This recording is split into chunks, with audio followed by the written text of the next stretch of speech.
ہم مسلمان ہونے کے ناطے یہ بات اپنے ذہن میں رکھیں کہ ہماری زندگی کا جو مقصد ہے وہ مقصد ہماری آنکھوں سے اوجھل نہ ہو جائے، اور وہ مقصد یہ ہے کہ اللہ کے نبی صلی اللہ علیہ وآلہ وسلم کے مشن پر کھڑے رہنا. That's the key. وہی ہماری زندگی کا مقصد ہے. اس کے لیے لڑنا پڑے گا، کھڑا ہونا پڑے گا، لیڈرشپ سکلز چاہیے، سیکھنے پڑیں گے، قرآن کھولنا پڑے گا، سمجھنا پڑے گا، نبی علیہ السلام کی سیرت کو پڑھنا پڑے گا، سمجھنا پڑے گا. ایسے ہی نہیں پتہ چل جائے گا کہ نبی صلی اللہ علیہ وسلم کیسے ایک ایگزامپل سیٹ کرتے ہیں سوسائٹی میں.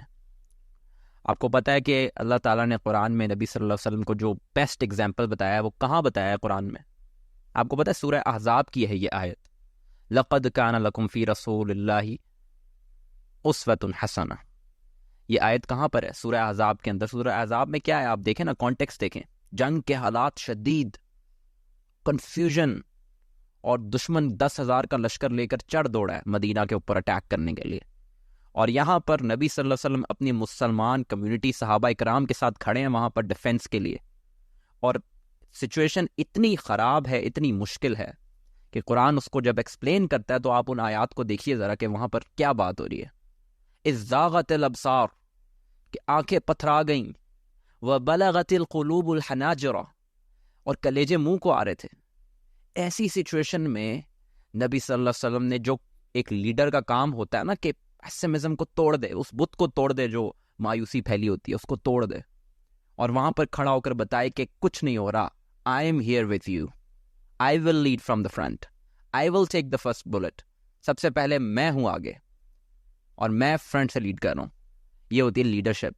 That's why آپ صلی اللہ علیہ وسلم کو جب کہا گیا ہے اس حالات کے اندر، اللہ پاک قرآن میں کہیں پر بھی آیت ڈال سکتا تھا، کہیں پر بھی آیت نازل ہو سکتی تھی. سورہ احزاب کے علاوہ بہت سے ایسے مقامات ہیں جہاں پر آپ صلی اللہ علیہ وسلم کا ادب، احترام بتایا گیا ہے، جہاں پر آپ صلی اللہ علیہ وسلم کی ذات کے جو اوصاف ہیں وہ نمایاں کر کر کے کھول کھول کر بیان کیے اللہ پاک نے. لیکن نہیں، اللہ نے اس آیت کے لیے جو صورت چنی ہے سورہ احزاب، وہ ایک جنگ کی صورت ہے. ایک کنفیوژن، تکلیف، مصیبت، مشقت، آزمائش کے موقع پر اللہ تعالیٰ نے بتایا کہ وہ ہوتی ہے لیڈرشپ، وہ ہوتی ہے اگزامپل جو نبی صلی اللہ علیہ وسلم نے سیٹ کی. اور آپ دیکھیے آپ صلی اللہ علیہ وسلم کا کنڈکٹ کے احزاب کے موقع پر جب خندق آپ صلی اللہ علیہ وسلم کھود رہے تھے صحابہ کرام کے ساتھ، تو سب کے پیٹ پہ پتھر بندھے ہوئے تھے. بھوک کی وجہ سے پیٹ جو ہے وہ اس حالت میں نڈھال تھے سب کے، کوئی برداشت نہیں کر پا رہا تھا، سب نے پتھر باندھے ہوئے تھے. اور آپ صلی اللہ علیہ وسلم کے پیٹ پر 2 پتھر تھے. یہ تھا لیڈرشپ، یہ تھی اگزامپل. یہ آپ صلی اللہ علیہ وسلم کی سیرت ہے، اسے پڑھنا پڑے گا. یہ سنا کے یہ کہیں سے نہیں ہوگا، میری بات سننے سے بھی نہیں ہوگا. یہ آپ کو خود جا کر اس کو کھول کر پڑھنا پڑے گا کہ آپ صلی اللہ علیہ وآلہ وسلم نے زندگی کیسے سٹینڈرڈز پہ گزاری ہے. وہ پرنسپلز کیا تھے، وہ اصول ہی کچھ اور تھے، وہ سٹینڈرڈز ہی کچھ اور تھے جن پہ کبھی کمپرومائز نہیں کیا. سوسائٹی، لوگ، ان کا جو پیئر پریشر، ان چیزوں کی کوئی اہمیت نہیں ہے سٹینڈرڈز اور اصولوں کے آگے.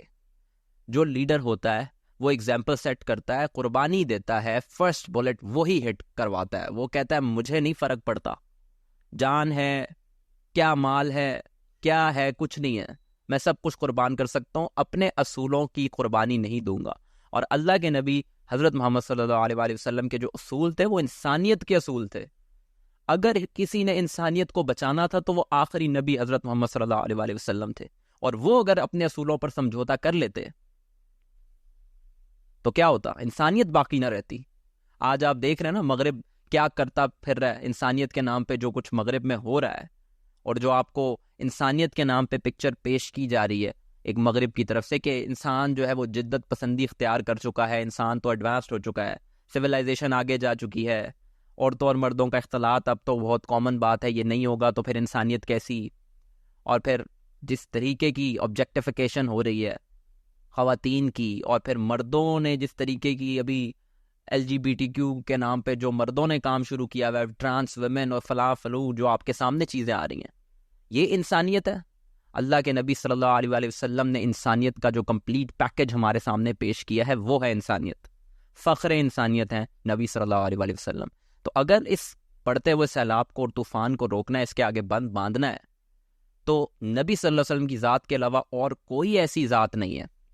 انسانیت کی تاریخ اٹھا کے آپ دیکھ لیں، کوئی ایسی پرسنالٹی آپ کو نہیں ملے گی جو اتنے بڑے یونیورسل لیول کے اوپر ایک انقلاب برپا کر کے دنیا کے سامنے اگزامپل رکھتے، اور آپ صلی اللہ علیہ وسلم نے جو اصولوں کے اوپر کھڑے ہو کر اور لیڈ فرام دا فرنٹ کیا ہے، اور صحابہ کرام کی کمیونٹی کو، وہ لوگ جو آپس میں پانی پینے پلانے کے اوپر، جانور نے پانی پی لیا تو نسلوں تک 10-10 سال تک ایک دوسرے سے لڑتے رہتے تھے، پتہ بھی نہیں تھا کہ کیوں لڑ رہے ہیں، اور ایک دوسرے کے بچوں کو، ایک دوسرے کے بھائیوں کو قتل کر رہے ہوتے تھے. عرب کی بات کر رہا ہوں میں، بچوں کو زندہ دفن کر دیتے تھے. اس معاشرے کو آپ صلی اللہ علیہ وآلہ وسلم نے لا الہ الا اللہ کے بینر تلے ایسا اس کو کمبائن کیا، ایسا اس کو یکجا کیا کہ پھر کیسر و کسرا الٹ کے رکھتی ہے. تاریخ میں ایسی مثال نہیں ملتی آپ کو. آپ سوچیں تو صحیح ذرا، آج کے انٹرنیشنل ریلیشنز میں سوچیں کہ زمبابوے اٹھے اور نیکسٹ ڈے اٹھ کے جو ہے وہ یونائٹڈ اسٹیٹس آف امریکہ کو اور اس کے بعد رشیا کو اور پھر چائنا کو ڈیفیٹ کر دے. کیا ایسی کوئی مثال ملتی ہے جو آپ صلی اللہ علیہ وسلم کی ٹرین کیے ہوئے حضرت عمر رضی اللہ عنہ کے دور میں ہم نے جو کیسر و کسرا کو فتح کیا ہے؟ یہ سپر پاورز تھی اپنے ٹائم کی. تو آپ سوچئے کہ اللہ تعالیٰ نے آپ صلی اللہ علیہ وسلم کی ذات کے اندر وہ جو برکت رکھی ہوئی ہے، وہ اگزامپل رکھی ہوئی ہے، وہ لینے کی بات ہے، وہ ذوق کی بات ہے، وہ شوق کی بات ہے. وہ میرے بتانے سے آپ کو ترغیب ضرور مل سکتی ہے، لیکن کرنا آپ نے خود ہے. اگزامپل جس نے سیٹ کرنی ہے، جس نے سوسائٹی میں ٹاپ لیول پہ اس ٹاپ ہائرارکی پہ جانا ہے، جس نے وہ بڑی گیم کھیلنی ہے، وہ مقصد کی گیم کھیلنی ہے، وہ اصول پرنسپل کی بات کرنی ہے نا، وہ اگزامپل سٹینڈرڈ وہیں سے اٹھانا ہے. اور رسول اللہ صلی اللہ علیہ وآلہ وسلم کا جو لیڈرشپ ماڈل ہے، دیٹس امیزنگ. ویسی لیڈرشپ آپ کو نہیں مل سکتی. کیسے لیڈ فرام دا فرنٹ ہوتا ہے اور کیسے لیڈ فرام دا بیک ہوتا ہے، وہ دونوں ڈائمینشنز آپ کو نبی صلی اللہ علیہ وسلم کی ذات میں یکجا ملتی ہیں.